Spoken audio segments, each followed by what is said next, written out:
It is a summation of more than 20 years of research on one subject, and that is, why do some people do so well in life, while so many more do not? And the first thing let's talk about is the magic word. The experts call it the most important word as far as the results we get from life are concerned in this or any other language, and that word is attitude. It is our attitude toward life which will determine life's attitude toward us. Let's face the fact honestly that we shape our own lives, and the shapes of them will be determined by our attitudes. A person with a poor attitude toward learning, for example, isn't going to learn much until he changes his attitude. If we take the attitude that we cannot do something, we generally will not do it. An attitude of failure, and we're whipped before we start. So we know then that what we receive from life, what we accomplish or fail to accomplish, is due in large measure to our overall attitude. William James of Harvard University put it this way: "The greatest discovery of my generation is that human beings can alter their lives by altering their attitudes of mind." And isn't it wonderful that we have this measure of control?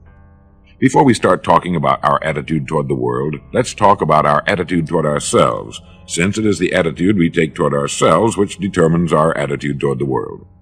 Now, right here we come to a rather strange fact.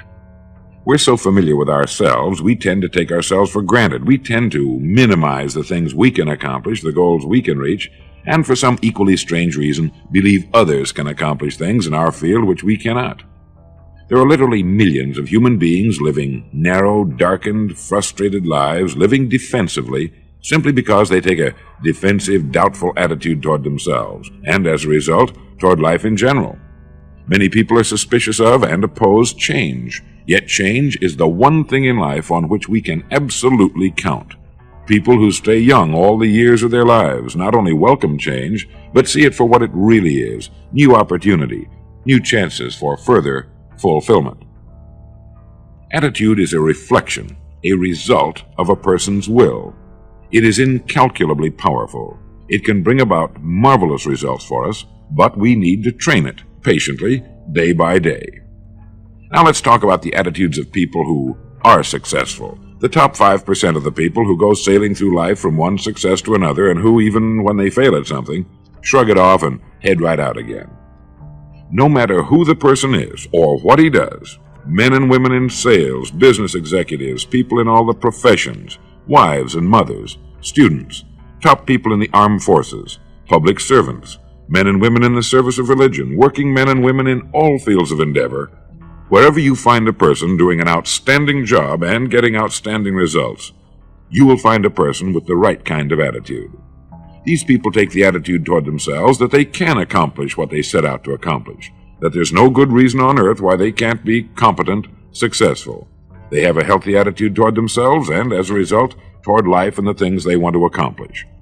And because of this, they achieve some remarkable things, and they come to be called successful, outstanding, brilliant, lucky, and a lot of other things. They're quite frequently no more brilliant or outstanding than the majority of the people by whom they're surrounded. But they did develop the right attitude, and they found their accomplishments not too difficult, and many times surprisingly easy, simply because it seems that so few are really trying, really believe in themselves. Successful people come in all shapes and sizes and in widely varying degrees of intelligence, background, and so on. But they all have one thing in common. They expect more good out of life than bad. They expect to succeed more than they fail. If you want something worthwhile, take the attitude that there are a lot more reasons why you can have it than there are that you cannot, and set out to earn it. Go after it, work at it, ask for it, and 9 times out of 10, you'll get it. Our environment is really a mirror of our mental attitude. If we don't like our environment, we have to change our attitude first. Now, the world plays no favorites. It's impersonal. It doesn't care whether we change or not. Adopting a good, healthy attitude toward life doesn't affect the world and the people in it nearly as much as it affects us. It would be impossible to even estimate the number of jobs which have been lost, the number of promotions missed, the number of sales not made, the number of marriages ruined by poor attitudes. But you can number in the millions the jobs which are held but hated, the marriages which are tolerated but unhappy, all because of people who are waiting for the world and others to change toward them, instead of being big enough and wise enough to at least make a test which will prove beyond any shadow of a doubt where most or at least a big part of the trouble lies. Studies made of the lives of literally thousands of successful people have shown that they radiate confidence, assurance, they expect success, and they get success. You can spot these people by the way they walk, by the way they look and act. You can feel it about them when they enter a room. They may be short and fat, or tall and thin, or any combination in between, but they have about them the attitude of success. In the record Greener Pastures, I'll get into this next statement, but right now I want you to realize, if you don't already, that in 5 years or less, you can get right to the top of the work you're now doing. I know this, but the important question here is, do you know this? The minute you do know it, you'll have this right attitude I'm talking about. The easiest and most effective means of forming a good attitude habit is to begin to act as though you have a good, positive, expectant attitude toward life. That's right. Begin right now to walk, act, and look as though you belong to this group. If you're already in the top 5%, you'll know what I mean. If you've never tried it, you'll be amazed at what happens. Actions trigger feelings, just as feelings trigger actions. Now, let me tell you of a little test you can make which will prove beyond any shadow of a doubt that a good attitude can change a person's life as dramatically as walking from a darkened room into the bright, clear light of day. Not long ago, I read a line which went, "Life is dull only to dull people." This is true, but it also could have read, "Life is interesting only to interesting people," or "Life is successful only to successful people." And what I'm trying to say is that you must first become, mentally, from an attitude standpoint, that which you wish to achieve. A famous restaurateur was being interviewed by a reporter who asked, "When did you become successful?" He replied, "I was successful when I was sleeping on park benches, because I knew what I wanted to do and that I would do it." In short, his attitude had been one of success, of expecting success, long before the material, the tangible rewards of success had been earned. We'll get into this particular phase of Lead the Field in record number 3, A Worthy Destination. But for now, remember that a person must act, look, and because of these things, feel successful before the success he seeks can come. Chances are you know people who seem to be what others call lucky. All kinds of good and wonderful things seem to happen to them, and they give the impression of happily sailing through life, having a wonderful time, and getting more accomplished in a year than most people do in 5. This has been figured out fairly scientifically, and if anyone will conscientiously go about the test I'm going to recommend, and stay with it every day for the next 30 days without fail, that person can join this small, happy, and extremely productive group of people. He'll find himself becoming lucky, as they say, and most of his problems will pretty well take care of themselves. Of this you can be sure. The results will be nothing short of amazing. Now, it makes no difference how good a person's attitude has been in the past. Anything can be improved upon, and it's the small refinements upon something already good that makes it great. So here's the test. For the next 30 days, act toward the world, everything and everyone with whom you come in contact, with the attitude which represents the kind of results you want to achieve. That is, if the result you want is more success in what you're doing, act as though you are already in possession of the success you seek. If you want others to treat you with admiration and respect, treat others with admiration and respect first. Have you ever stopped to think of this? Every human being on earth is the most important human being on earth as far as he or she is concerned. You may never get anyone to admit it, but it's a fact. So for the next 30 days, treat every person with whom you come in contact as the most important person on earth, remembering as you do so that as far as that person is concerned, he is. Now, the reason I say treat everyone in this fashion is mainly because this is the way human beings ought to treat each other, and because it will help you form a habit that will bring you amazing and delightful results for the rest of your life.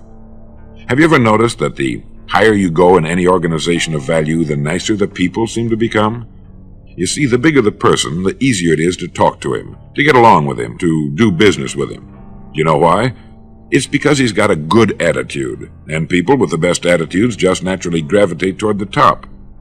So for 30 days, act toward others and the world at large in exactly the same manner you want the world and others to act toward you. Treat your wife or husband as the person he or she really is, the most important person in your life. The same with the children. Carry out into the world each morning for 30 days the kind of attitude you would have if you were the most successful human being on earth, and notice how it quickly develops into an habitual attitude.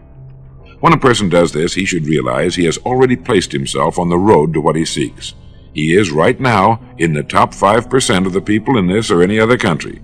He has prepared the ground and planted the seed. He has made of himself a magnet, an embodiment of that which he seeks.